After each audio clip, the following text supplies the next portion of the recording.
ब्राह्मणों ने कभी ये कल्पना नहीं की थी कि उनको अपना वर्चस्व सिद्ध करने के लिए चुनाव लड़ना पड़ेगा और चुनाव लड़कर जीत कर आना पड़ेगा।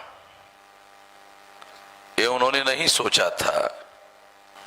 वो तो यही सोचते थे कि हम लोग भगवान के चुने हुए लोग हैं, हमारा शरीर पवित्र है, हमारी आत्मा पवित्र है। हम तो आत्मा वात्मा नहीं मानते हैं, मगर मैं ब्राह्मणों की बात कह रहा।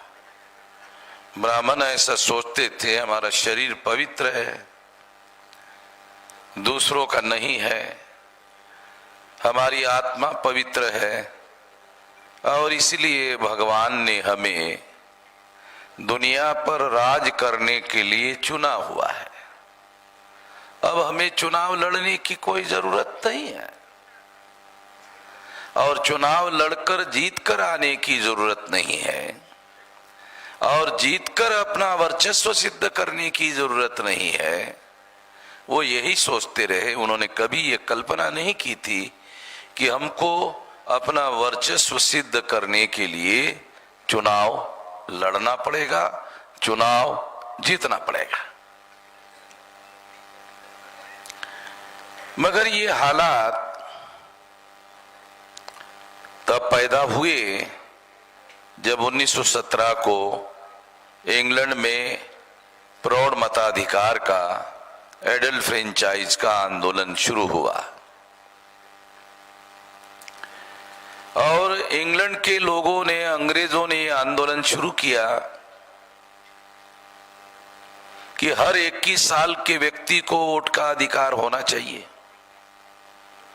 इंग्लैंड में भी प्रौढ़ लोगों को वोट का अधिकार नहीं था, वहां केवल टैक्स पेयर और पढ़े लिखे लोगों को वोट का अधिकार था। तो वहां लिमिटेड लोगों को वोट का अधिकार था। तो इसलिए इंग्लैंड के अंग्रेज लोगों ने प्रौढ़ मताधिकार का आंदोलन 1917 को शुरू किया और जब 17 को यह आंदोलन इंग्लैंड में चल रहा था तो आप लोग सुनकर हैरान हो जाओगे कि उस समय इंडिया में जो ब्राह्मण लोग थे वो इंग्लैंड में पढ़ने के लिए जाते थे, हायर एजुकेशन के लिए जाते थे। दूसरे लोगों को तो ये अधिकार था ही नहीं, ना उनके पास रिसोर्सेस थे। खास तौर पर जिसे आज के तारीख में भारत के संविधान के अनुसार SC ST OBC कहा गया। SC ST OBC भी बात का नाम है। पहला नाम धर्मशास्त्रों के अनुसार जिसे शेड्यूल कास्ट कहा गया उसे अछूत कहा जाता था, जिसे शेड्यूल ट्राइब कहा गया उसे आदिम जाति या आदिवासी कहा जाता था और जिसे आज OBC कहा जाता है उसे ब्राह्मण धर्मशास्त्र के अनुसार शूद्र कहा जाता था। तो ये तो पहले के नाम नहीं थे, मगर जब उन्होंने ये देखा कि लंदन में और इंग्लैंड में प्रौढ़ मताधिकार का आंदोलन शुरू हुआ, तब उन्होंने ये खतरा महसूस किया कि जिन लोगों को हमने शूद्र बनाया, जिन लोगों को हमने अछूत बनाया, जिन लोगों को हमने क्रिमिनल ट्राइब घोषित किया, जिन लोगों को हमने जंगली घोषित किया, उन लोगों को भारत में वोट का अधिकार मिलेगा और पढ़े लिखे होने की कोई जरूरत नहीं होगी, उनके पास कोई एसेट होने की जरूरत नहीं होगी, केवल उम्र के आधार पर वोट का अधिकार मिलेगा। क्योंकि भारत नहीं था 1917 में, वो ब्रिटिश इंडिया था। तो ब्रिटेन के पार्लियामेंट में जो भी कानून पास होगा वो कानून आज नहीं तो कल, कल नहीं तो परसों भारत में आ जाएगा। ये ब्राह्मणों ने सोचा और बाद में ऐसा हुआ। तो ब्राह्मणों ने जो सोचा था वो गलत नहीं सोचा था। प्रौढ़ मताधिकार भारत में लागू हो गया।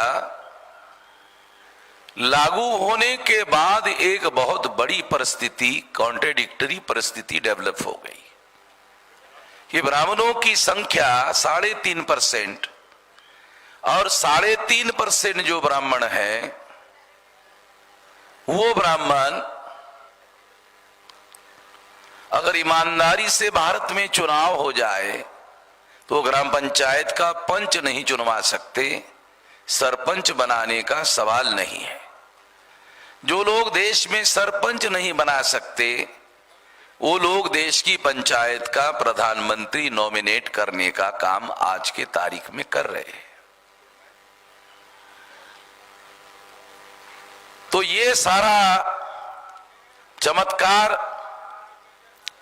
प्रौढ़ मताधिकार के अधिकार की वजह से ब्राह्मणों के सामने एक संकट खड़ा हुआ और वो संकट खड़ा होने के बाद ब्राह्मणों में एक महत्वपूर्ण परिवर्तन हुआ। 1875 को दयानंद सरस्वती राजकोट के टंकारा गांव से चलकर बॉम्बे आए और बॉम्बे में उन्होंने आर्य समाज नाम का संगठन बनाया। उन्होंने हिंदू समाज नाम का संगठन नहीं बनाया, आर्य समाज नाम का संगठन बनाया। उसके बाद 1917 आता है, एडल फ्रेंचाइज का आंदोलन। उसके बाद 1922 को नासिक में गोदावरी नदी के किनारे पर बैठकर ब्राह्मणों ने निर्णय लिया कि हम हिंदू महासभा का निर्माण करेंगे और 1922 को उन्होंने हिंदू महासभा की घोषणा की।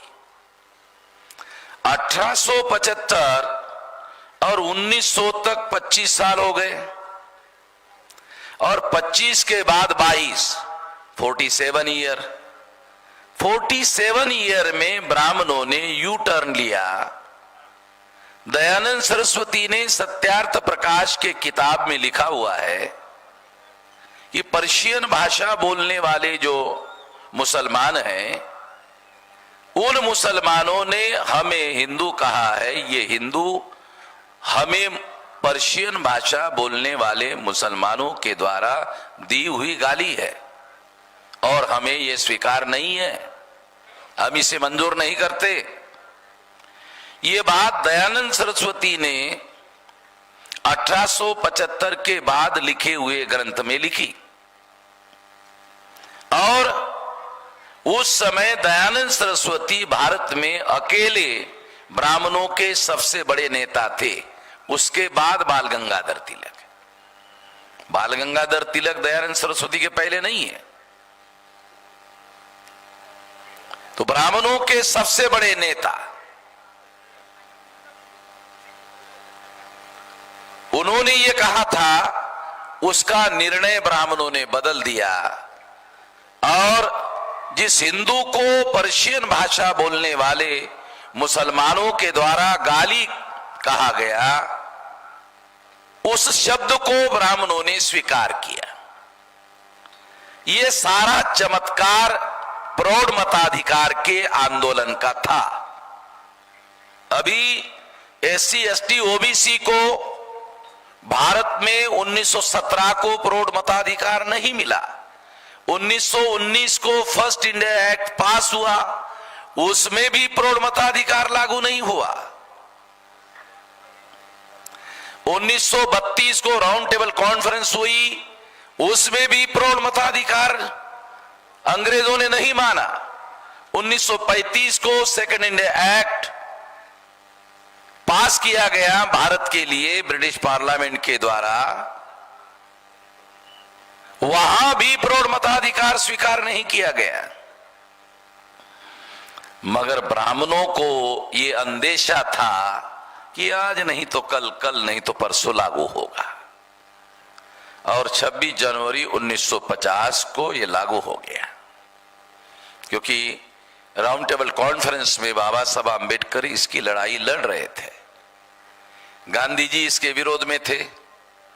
आरएसएस ने रेजोल्यूशन पास किया था कि प्रौढ़ मताधिकार भारत में लागू ना किया जाए। तो ये सारी बातें बहुत अहम है हम सब लोगों के लिए, और खास तौर पर जो ब्राह्मण नहीं है, जो क्षत्रिय नहीं है, जो वैश्य नहीं है, ये 3 वर्ण के लोग नहीं है, उसको छोड़कर नॉर्थ इंडिया में कायस्थ लोग हैं, उसके नीचे उत्तर प्रदेश में जाट लोग हैं, महाराष्ट्र में मराठा है, आंध्र प्रदेश और तेलंगाना में रेड्डी है, तेलंगाना में कापू है, कम्मा है। ये जो जातियां हैं जो मंडल कमीशन में अंदर शामिल नहीं है, एक्सक्लूडेड मंडल है, मगर वर्णा सिस्टम में ये लोग शूद्र है। मैं शूद्र नहीं बना रहा हूं उनको। ब्राह्मण धर्म शास्त्र के अनुसार अगर हम ये देखें तो छत्रपति शिवाजी महाराज को ब्राह्मणों ने उनका राज्याभिषेक करने से इनकार किया। ये बात सिद्ध करती है कि महाराष्ट्र में मराठा और कुणबी लोगों को भी वो लोग इस लायक नहीं मानते थे और शूद्र मानते थे। इससे आप सारे देश के लिए अंदाजा लगा सकते हो। इससे बात समझने के लिए मैं आपको बता रहा हूं। और इसलिए उसके बाद 1922 को उन्होंने हिंदू महासभा की स्थापना की। जिन्होंने हिंदू महासभा की स्थापना की उनमें से कुछ लोग 1925 को अलग हुए और उन्होंने आरएसएस की स्थापना की। हिंदू महासभा स्थापना करने वाले लोग ही कुछ लोग थे जो अलग होकर उन्होंने आरएसएस की 1925 को स्थापना की।